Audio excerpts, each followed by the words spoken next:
Bueno, vamos entonces a dibujar la perspectiva del cono y también según la normativa planta y alzado de la figura, tiene por medidas 4 de diámetro y 8 de altura. Entonces lo vamos a hacer a escala, por ejemplo, 2/3 y lo vamos a hacer de forma gráfica. Para que se vea cómo se transforma la forma gráfica, pues lo vamos a hacer a partir del dibujo original con su escala real, escala natural. Entonces venimos aquí, trazamos, por ejemplo, una horizontal y como va a ser un eje, va a ser el eje de la circunferencia, y ya marco aquí, pues por ejemplo, el segmento discontinuo. Y ahora hago aquí la perpendicular, entonces ya tengo la circunferencia, ¿vale? Que centraré sobre ese punto.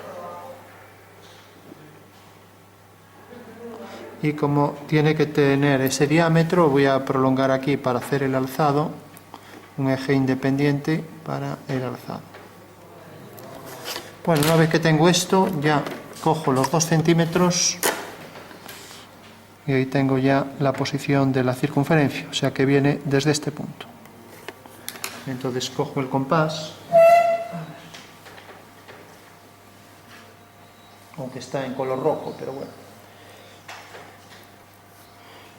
Y ya trazamos la circunferencia cuyo centro es este. A ver. Aquí lo tenemos.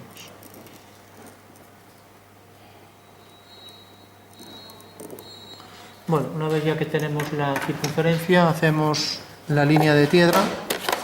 Sabemos que es una línea horizontal, por lo tanto tenemos la referencia de la línea vertical. Hago aquí. Entonces, por ejemplo, la línea horizontal, marco los 2 segmentos de mayor grosor como exige para la línea de piedra, según la norma europea y española. La americana es distinta. Proyecto estos puntos con líneas discontinuas, voy a colocar el cono a cierta altura y lo mismo aquí. Las vistas siempre deben estar correlativas y a la misma escala, ¿vale? Entonces tengo aquí, por ejemplo, la planta de la figura y ahora cojo aquí la altura 8 y ya tengo el cono a escala natural, ¿vale? Entonces, desde este punto hasta este. Bueno, este es un eje de revolución, ya que es una superficie de revolución, y es también un eje de simetría, y se exige que exceda un poco la figura, o sea que debe exceder un poco por arriba. Vale. Ya tengo las 2 vistas. Recordamos que el fundamento del sistema diédrico tenemos 2 planos que se cortan ortogonalmente y proyectamos ortogonalmente tanto esa figura en una dirección, aquí ese sentido, y en este otro, y luego giramos este plano, obteniendo ya la planta y el alzado, ¿vale? Bueno, tenemos planta y alzado del cono y ahora pasamos a la perspectiva. Antes de nada vamos a acotar y decíamos que lo íbamos a hacer a escala, por ejemplo, 2/3, ¿vale? Y para que se vea cómo lo transformamos mediante dibujo, lo podemos hacer, si queremos, encima, cogiendo aquí como centro de homotecia, por ejemplo, este punto, este o cualquiera. O para que se vea más claro, lo voy a coger sobre esta línea. Lo que pasa es que sobre esta línea la horizontal no va a quedar muy claro, entonces lo voy a hacer mejor desde un punto cualquiera, desde aquí. Cambio de escala de este objeto desde este centro, ¿vale? O sea que digamos que el cono va a ser más pequeño y se va a acercar hacia O, ¿vale? En el momento en que llegara a O se convertiría en un punto. Eso quiere decir que todos los puntos van a estar alineados. Entonces este vértice V, como es aquí un punto que se proyecta según 2 proyecciones, pues pondría V1, V2, ¿vale? Entonces sé que ese punto va a quedar sobre esta línea. Hago líneas finas para marcar la posición de la figura nueva. Ese vértice va a venir sobre esta línea y este vértice va a quedar sobre esta línea, ¿vale? Antes de nada lo acoto también. La normativa de acotación para las circunferencias, pues más o menos a unos 45 grados, dirigido hacia el centro, hago la cota, pongo la flecha. Recordamos que es una flecha llena con un triángulo isósceles, abertura de 15 grados, pongo el símbolo de diámetro y luego la medida de aquí a aquí. Estamos escala natural, escala 1/1, o sea, real, aunque la vamos a transformar a 2/3, ¿vale? Y entonces la medida del diámetro es 4. Mientras que la medida de la altura, dejo aquí un desfase de 1 milímetro, dejo luego 8 milímetros de línea fina, más 2, 10, para colocar a partir de los 8 aquí la línea vertical. Hago entonces la línea horizontal, línea auxiliar de cota se llama, pasa por el vértice. Entonces hasta este punto trazo esta línea fina, aquí dejo 1 milímetro de desfase y hago entonces la línea de cota aquí. Recordamos que línea de cota y líneas auxiliares de cota siempre forman entre sí 90 grados. Aquí excede 2 milímetros y ahora pongo las flechas con tinta llena y yo digo que la abertura 15 grados aquí, o sea que si este es el triángulo, estos son los 15 grados, ¿vale? Y debe ir lleno. Bueno, coloco aquí la otra flecha y coloco la medida. Recordamos que las medidas en vertical siempre se ponen encima, como todo este sistema de acotación, y para leer así, por lo tanto esto tendrá valor 8, ¿vale? Por lo que tenemos 8 en altura y tenemos luego diámetro 4. Para la circunferencia podría haber hecho todas estas formas. Tengo aquí otras formas por si alguien quiere variar. Entonces, una vez que tengo los ejes discontinuos, ya no los voy a marcar discontinuos para hacerlo rápido, puedo poner también aquí la cota de esta manera con las flechas y poner aquí el diámetro 4. Entonces aquí ya no pongo el símbolo de diámetro, ¿vale? De igual forma, si hago esto, pasa por el centro, pongo aquí la flecha y aquí la flecha, pongo 4. Como pasa por el centro y estoy marcando ya todo el diámetro entre flechas, tampoco pongo el símbolo 4, ¿vale? O sea que hay muchas más formas de hacerlo. Yo diría que lo hiciéramos así porque nos ahorramos trabajo, ¿vale? El radio, no se puede poner el radio para acotar esto, no puedo poner esto, por ejemplo, hacer la circunferencia y poner ahí, por ejemplo, radio 2. No, ¿por qué? Porque en realidad el radio se coge cuando el arco es menor de 180, ¿vale? O sea, si un objeto tiene una esquina redondeada, marco aquí el centro y marco aquí el símbolo, la letra R y pongo 2 o lo que sea, pero aquí sí, porque esto mide solo un ángulo de 90. Entonces se acota como radio. Ahora bien, si excede de 180, entonces es diámetro. O sea que aquí siempre debo acotar el diámetro, ¿vale? Bueno, tenemos ya esto. Si es 180, fíjate, tenemos esto, buena pregunta.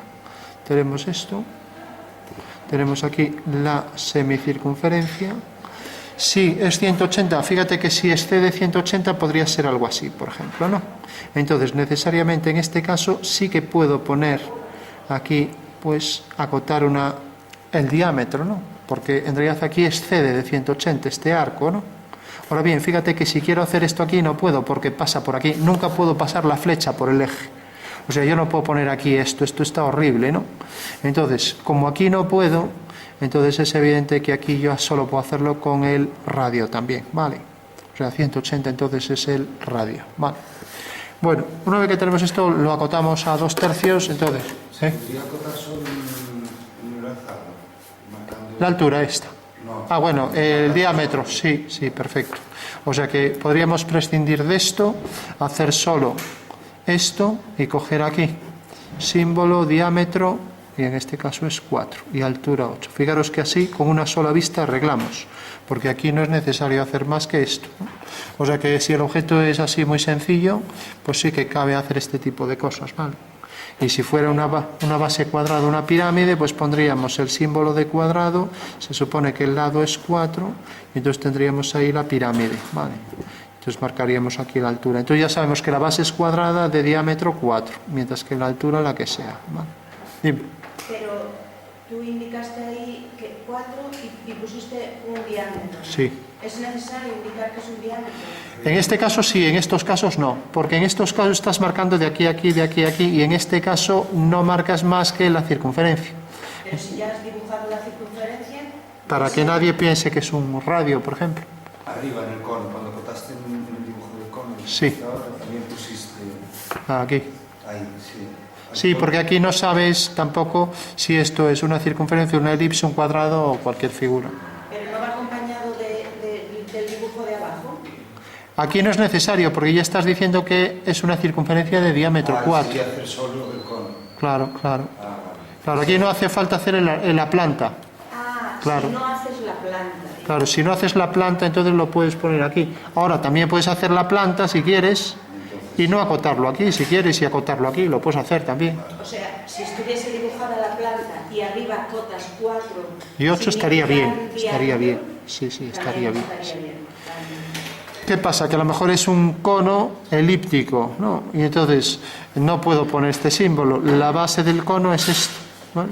Entonces así, aquí sí que es obligado a hacer esto y acotar los dos diámetros de la elipse, este y este, los dos diámetros principales de la elipse, y luego marcar los ejes, ¿vale? En este caso es obligado, lógicamente no puedo poner el símbolo porque ahí no hay circunferencia, ¿vale? Bueno, tenemos esto, tenemos ya todo acotado, tenemos planta y alzado y vamos a hacerlo a escala 2/3. Bueno, pues simplemente esto todo se va a reducir a 2/3, pues puedo reducir esto también a 2/3, con lo cual por proporcionalidad ya me saldrá aquí la figura a 2/3, ¿no? Entonces, si lo hago a 2/3, cojo aquí 2 y 3 en una dirección cualquiera, por ejemplo esta.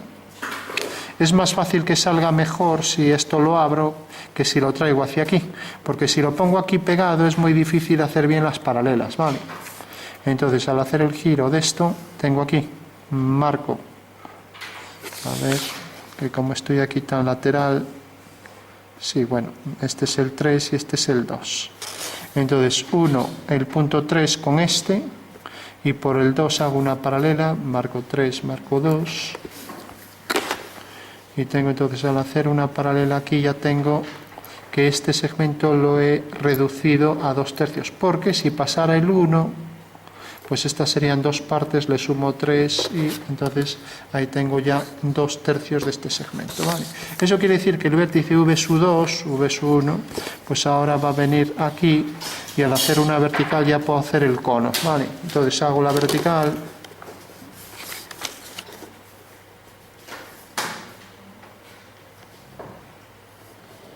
Trazo el eje por aquí y ahora ya lo estoy haciendo aquí a escala 2/3, ¿vale?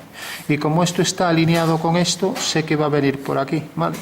Y como esto también, entonces bueno, puedo hacer también aquí una traslación de este segmento, pero bueno, lo más fácil es hacer esto. Fijaros que si prolongo, voy a prolongar esto, lo más fácil es hacer el eje y ya está. Entonces prolongo esta línea y transformo el centro de ese eje y lo traigo aquí. Eso quiere decir que va a llegar hasta aquí, ¿vale? Con lo cual esto es en realidad también 2/3 de esto, ya que todas las medidas ahí son proporcionales. Entonces hago una paralela a esta línea, trazo por aquí la paralela en el punto de corte. Bueno, ya tenemos aquí la base del cono, ¿vale? Con lo cual ya tengo ahí escalado a 2/3 ese cono, ¿vale? Bueno, todo el mundo entiende esto, sí. Fijaros que simplemente he proyectado este punto, voy a llamar el centro de la base, C2, porque estamos en el alzado, aquí coincide C1 con V1, y he transformado este punto y sobre la vertical corta aquí, o sea que este es C2', ¿vale? ¿Se ve eso? Sí. Es la forma de saber que por aquí pasa la horizontal, pero en principio este punto estaba como indefinido, ¿no? Entonces la mejor forma de detectar este punto es, pues cojo el centro, ya que tenía esta línea, y al alinear O con C2, esta línea corta al eje vertical aquí, haciendo entonces una paralela a esta, ya que la homotecia de centro transforma el paralelismo, o sea que las líneas son todas paralelas al cono correspondiente, ¿vale? Bueno, por último, también hago esto con la circunferencia, entonces si alineo el centro y prolongo esta línea, bueno, pues esta línea es tal que el centro viene a parar aquí, ¿vale? Y entonces ya sé que por ahí va a pasar el centro de la circunferencia y que, por supuesto, el eje central horizontal pasa por, a ver dónde lo tengo, pasa por aquí. Aquí lo tengo, vale. Bueno, pues esta será la posición del centro y lógicamente la anchura de la circunferencia viene dada por la longitud de la base del cono, ¿vale? Entonces ya hago aquí una horizontal y aquí una horizontal, una vertical y aquí otra vertical, ¿vale? Bueno, pues cogería la circunferencia acotada por ese diámetro. A ver si la tengo aquí, ya no la hago con compás. Pues busco la circunferencia que tiene ese diámetro. Parece que es esta. Ahí la tengo ya. Vale. Fijaros que si ahora alineo este punto, hago las tangentes comunes y está bien dibujado, pasan por ese vértice, ¿vale? Porque también las tangencias es otro de los invariantes proyectivos de esta transformación por homotecia. Y fijaros que le he reducido, entonces el factor de homotecia, voy a poner así el factor K de homotecia, se ha reducido a 2/3, pues ya ponemos 2 partido 3, ¿vale? ¿De acuerdo? O sea que ya tengo la figura a escala 2/3. Si quiero, pues podría venir aquí y multiplicar todas las medidas por 2/3, pero bueno, es para no estar haciendo números. Creo que es más fácil pasar gráficamente, mediante paralelas, todas las líneas, que estar multiplicando esto por 2/3, esto por 2/3, y te os va dando las medidas, ¿no? 2/3 respecto al punto O. Exacto, desde este centro. O sea que esto se ha reducido a 2/3 desde este punto. Si cojo esta figura y la coloco en otro lado, torcida, donde quiere, girada, entonces las figuras son semejantes, que quiere decir que tienen la misma forma, aunque distinto tamaño. Estas también, pero sus puntos están alineados con esto. Y entonces la semejanza que justifica esta transformación por alineación desde O es lo que se llama homotecia, ¿vale? ¿Se llama? Homotecia. O sea que en realidad dos formas que están alineadas, que cambian de tamaño, por ejemplo este rectángulo y este, como ambos se transforman desde el centro, pues esto es una homotecia. Ahora si cojo el rectángulo pequeño y por ejemplo lo pongo así, lo giro, y esto sigue estando en su posición original, pues estas dos figuras decimos que son semejantes. Pero ya no son homotecias porque no tienen los vértices alineados. Aquí A y A' estaban alineadas, ¿vale? Aquí no. Aquí se ha girado la figura, son semejantes, ambas son proporcionales en los dos casos, pero la semejanza, digamos que es esa transformación donde aplicamos también un giro, una traslación, etcétera, ¿vale? O sea que la semejanza es un concepto más amplio. La homotecia exige la alineación de los puntos, ¿no? Eso quiere decir que siempre puedo hacer un punto desde el que transformo B en B', C en C', etcétera, ¿vale? Pues es como si creciera desde un punto, ese cambio de escala.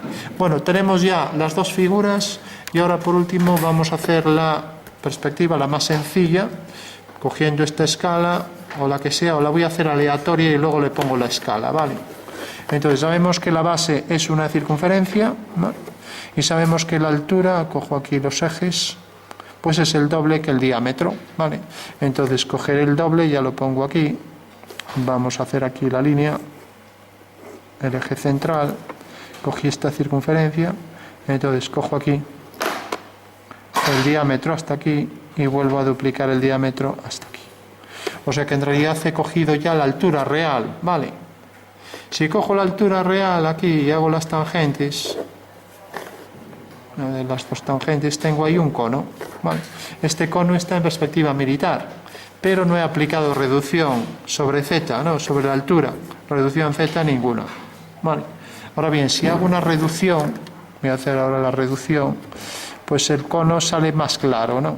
Cojo el centro, cojo 2 veces el diámetro, 1, y en vez de coger 2, ahora lo reduzco a la mitad y da un efecto más realista del cono, ¿vale? Bueno, pues aquí tendríamos la reducción en z a 1/2, o sea que la altura realmente del cono, aquí he cogido la mitad. Resulta que era esto 2 veces, he cogido la mitad, mientras que aquí la reducción es ninguna, ¿vale? En los dos casos tenemos una perspectiva militar y bueno, luego podríamos hacer una caballera, ¿vale? Quería decir algo, se me fue el santo al cielo. Bueno, fijaros que en la perspectiva militar tenemos la planta en verdadera forma y luego la altura, lo normal es que la hagamos más reducida, ¿no? Pues si no, pues no se va a percibir como algo real, ¿no? Vale. Si hacemos la perspectiva militar, entonces es la altura lo que se va a mantener y esto es lo que se va a reducir. Bueno, y vamos a hacer la escala de esto también. Entonces, como esto era 4, medimos esto. Vale. Esto mide 26. Entonces, ¿cuál será la escala? Exacto. 26 partido por 40. Hay que simplificar. 2 por 13, 26. 2 por 20, 40. Bueno, esta escala no es normalizada. Recordad que normalizadas son las que se vienen utilizando. Las normalizadas que se vienen utilizando en dibujo pues suelen tener encima el 1 y debajo 2. Entonces lo normal es poner un medio, un quinto, un décimo, un veinteavo, un 50, un 75, un 100. Son escalas normalizadas según la norma UNE. Vale. Han variado algunas, han quitado algunas, pero bueno, estas se siguen manteniendo, por lo menos en estos dibujos, ¿no? Aquí vamos a llegar normalmente en estas tres, ¿no? Trabajar en estas tres. En geometría utilizamos las que queramos. Ahora, en un plano de trabajo a lo mejor es mejor utilizar estas, porque una escala 13-20 como que no se entiende mucho. Recordad que esto debe ser discontinuo, ¿no? Y esto también, ¿vale? Y esto continuo, ¿no? Lo hice ahí en plan rápido. Bueno, por último, esto está sin batería, vamos a hacer otra perspectiva e iremos incorporando alguna nueva. A ver. Entonces, si hacemos, por ejemplo, la perspectiva caballera, entonces dibujaremos, vamos a dibujar, por ejemplo, bueno, vamos a hacer la circunferencia.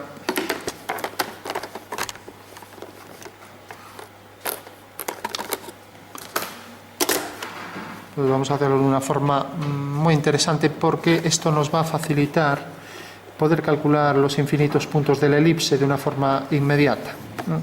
Con lo cual podremos ser muy precisos. Entonces hago un eje vertical y hago, como tengo aquí el trípode, bueno, lo pongo aquí, ya está. Bueno, pues voy a hacer, por ejemplo, aquí una circunferencia sin más.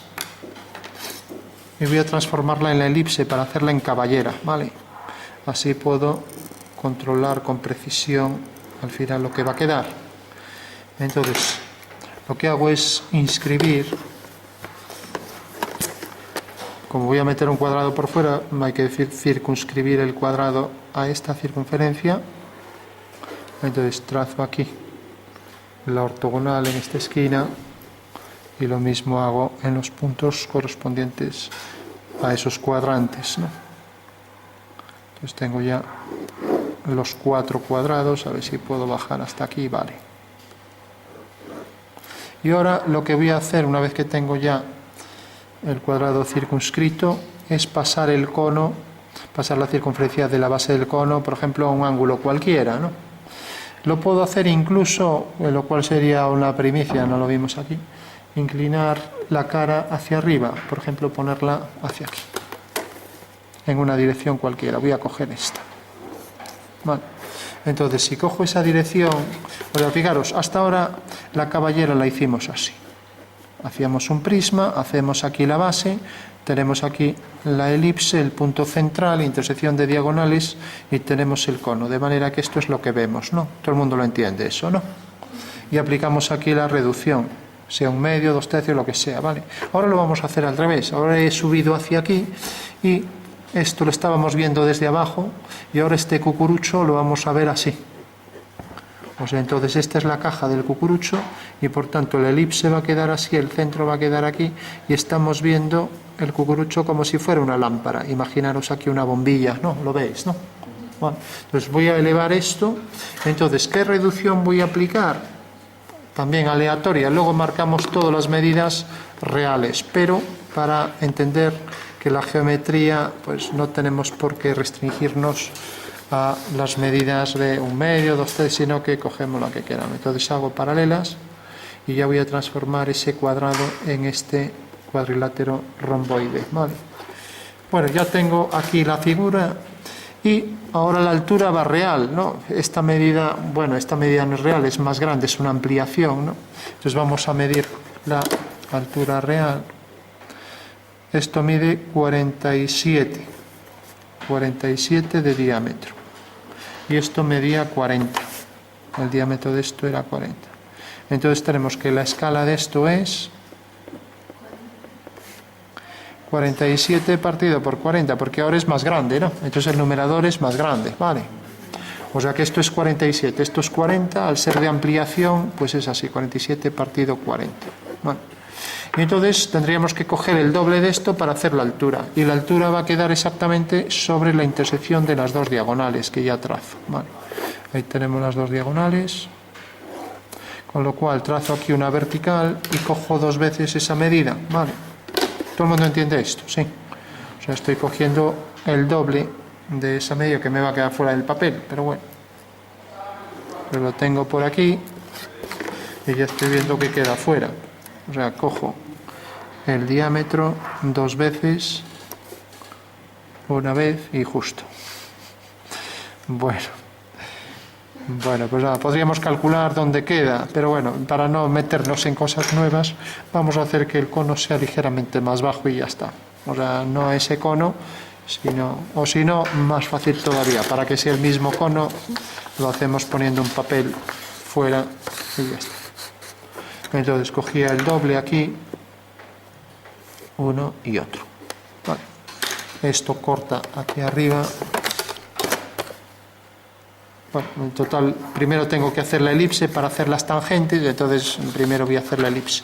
Bueno, entonces decía que íbamos a calcular todos los puntos de la elipse, gracias a pues, una transformación por afinidad, muy sencillita. Entonces hago este eje. Vale.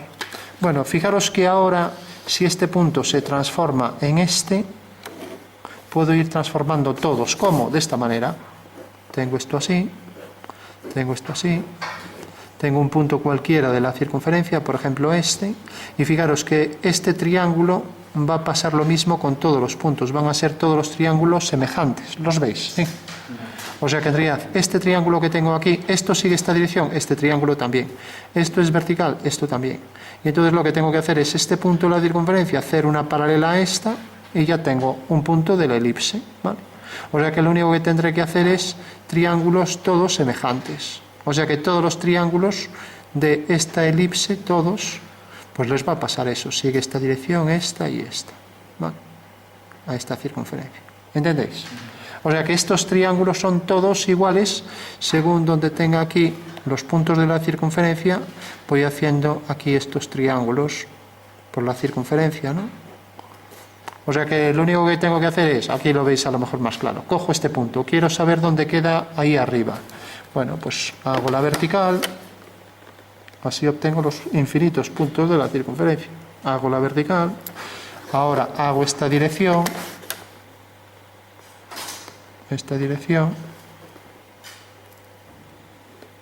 y ahora hago la dirección de reducción, que es esta. Con lo cual ya tengo ahí un punto de la circunferencia. Bueno, ahí está. ¿Entendéis eso? Sí. O sea que siempre, en todos los puntos donde la elipse se va a transformar a partir de la circunferencia, se van a dar estos triángulos, siempre. Con lo cual la elipse que vendrá por aquí, entra tangente, pasa por este punto, es bastante excéntrica, bastante alargada, y también sabemos que las tangentes van a ser invariables. Eso quiere decir que si hago aquí, que esto nos va a facilitar mucho el dibujo, si hago aquí una tangente y hago aquí la otra tangente de la circunferencia, también lo va a ser a la elipse. ¿Vale? Eso quiere decir que la elipse será tangente a esta línea y a esta. Entonces entra tangente por aquí, pasa por este punto, viene por este, ahora va a ser tangente aquí, en este punto, a esta recta, va a ser también tangente a esta recta, pasa por este punto, ahí tenemos ya la elipse. ¿Vale? Aquí es tangente, entra ahora tangente aquí, y sale tangente de este punto a esta recta, para salir tangente de aquí, sale algo chueca, pero bueno. A ver, tenemos ahí la elipse. En toda elipse pasa esto. Siempre podemos hacer dos ejes que dejan simetría y dejan simetría, ¿no? O sea como sea la elipse, siempre va a pasar eso, ¿no? Eso quiere decir que aquí habría que abombar un poco, etcétera. Y aquí a lo mejor afilar un poco. Bueno, pues esa sería la base. Y ahora sí que podemos hacer las tangentes. Y digo con precisión, cojamos otro punto para calcular. Imaginaros este punto. Quiero saber aquí dónde queda de la elipse. Pues lo mismo, hacemos un triángulo de manera que es paralela, esta es vertical, esta línea de aquí es paralela a esta y paralela a esta, y esta línea es paralela a esta, con lo cual ahí tengo otro punto de la elipse. Aquí queda, ¿vale? ¿Se ve? Sí. O sea que en realidad lo que habría que hacer es simplemente esto. Ahora lo vais a ver más fácil. Tenemos aquí esto. Tenemos, para entenderlo en 3D, esto se ha elevado hasta aquí arriba, ¿no? Entonces, si esto sigue esta dirección, cualquier punto va a seguir triángulos iguales, siempre. ¿Lo veis? Sí. O sea que el punto este viene a parar aquí. Vale. Y eso valdría para todos los puntos, con lo cual puedo hacerlos todos, ¿vale? Bueno, hecho esto ya terminamos. Después coloco aquí la altura y ya terminamos por hoy. Pero la altura de la figura está que era 2 veces esto. Y ahora digo cómo hacer las tangentes a la elipse con precisión. Entonces viene por aquí. La vertical la prolongamos para detectar ahí el punto de intersección y hacemos las tangentes a la cónica. Vale, ahí lo tenemos. Y estamos viendo el cono desde abajo, ¿vale? O sea que estamos viendo la base, ¿de acuerdo? Por lo que decíamos, como esto, como si hubiera un cucurucho que tiene una bombilla y es una lámpara, ¿vale? Bueno, ¿cómo hacer los puntos de tangencia? Ahí es algo tan pequeño que ni merece la pena, pero vamos a explicar el método. Pero hay veces donde sí se ve y se hace así de sencillo. Y ya concluimos. Con 4 líneas. Sí. Es que yo no lo entiendo, pero no quise interrumpir porque como... Sí.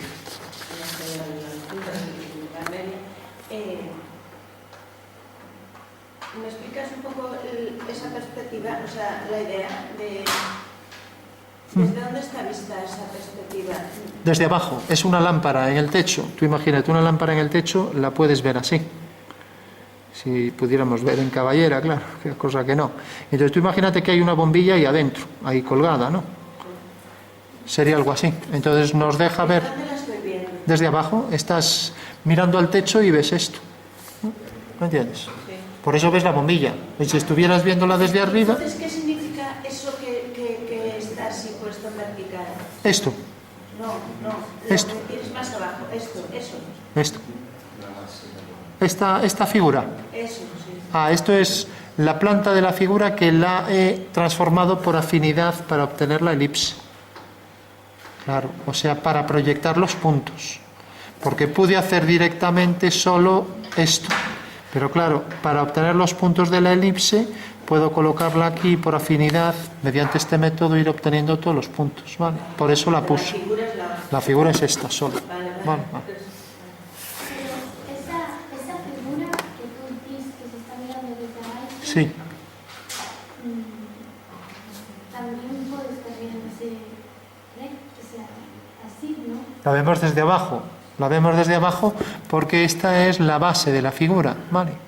Entonces, solo se puede ver desde abajo. Si pongo esto discontinuo, la veríamos desde arriba. Sería el caso Claro, sería el caso contrario. Si hago esto... Pero sería podríamos hacer así. Claro, en este caso tendríamos otra perspectiva caballera distinta donde la vemos desde arriba y sería esto de aquí, ¿no? Claro, pero entonces, siguiendo ese método, podríamos hacer igual, solo que poniendo línea discontinua. Sí. Vale. Bien, bueno, decíamos que íbamos a lo de cómo obtener estos puntos con precisión, ya para concluir. Imaginaros que ahora, ya que tengo aquí esto, mirad qué fácil me lo pone la plantilla. Como no se le notaba muy bien los diámetros conjugados me facilita mucho y es esto. Fijaros, este es una elipse. De repente me marca aquí los conjugados. Además es de alta precisión porque tiene aquí los huecos para meter el estilógrafo. Estamos hablando de la época de Robespierre. Entonces tenemos aquí esta línea, hacemos este eje, es un diámetro conjugado y este el otro. ¿Y qué sería eso de los diámetros conjugados? Fijaros que si hago esto, este es el diámetro, el que se llama principal, mayor de la elipse y este el menor. ¿vale? Bueno, pues el diámetro conjugado lo que me está dando aquí, pues es, fijaros que es esto, una paralela aquí por este vértice y una paralela por este vértice, me está definiendo realmente la posición donde voy a colocar el cuadrilátero circunscrito. Lo mismo, por aquí una paralela a esta línea, una paralela a esta, con lo cual ya me dibuja todo en caballera, si quiero hacerlo así. Entonces tengo la misma figura y ahí tengo ya el cono, o sea, lo que hicimos, ¿no? Pero ya con todos los datos gracias a la plantilla, ¿lo veis, no? Porque me está marcando este punto con precisión, e incluso los del eje mayor, que yo aquí no los tengo y que cuesta un huevo sacarlos, y no lo vamos a ver por el método de Mannheim, ¿no? Y otros. Bueno, entonces lo que sí vamos a ver los puntos de tangencia. Entonces, una vez que tenemos la elipse, sin saber ejes ni saber nada, por un método de geometría proyectiva, y sabiendo, por ejemplo, que el vértice del cono está aquí, simplemente hago dos secantes, una y otra, de manera que una pase mejor cerca del centro de la elipse y otra mejor por una esquina. Estas dos secantes son tales, ¿Qué significa? dos líneas que cortan a la figura, de manera que cortan en dos puntos, pues si cortaran en uno sería tangente, que es lo que vamos a calcular. Entonces hacemos las dos diagonales, unimos estos dos puntos, unimos estos dos, y ahora tenemos aquí un punto de intersección y otro. Por lo tanto ya puedo trazar una línea que pasa por esos dos puntos. A ver. Y esa línea es lo que llamamos la línea polar, por donde detectan los puntos de tangencia. Ahora ya con precisión puedo trazar ahí la tangente y la otra tangente a la cónica, ¿vale? Y digo que este es un método genérico, proyectivo, y vale para todas las cónicas. Las cónicas son la circunferencia, la elipse, la parábola y la hipérbola. Luego hay las degeneradas, ¿no? O sea que cualquier figura de estas puedo hacer este método y va a salir siempre, va a calcular la polar, que es la recta que define los puntos de tangencia desde este punto, desde este polo, ¿vale? Bueno, pues este sería el método para obtener los puntos aquí precisos, ¿vale? Aquí no hace falta, pero es muy estrecha, pero cuando no es tan estrecha sí que conviene saber cómo se saca, ¿vale?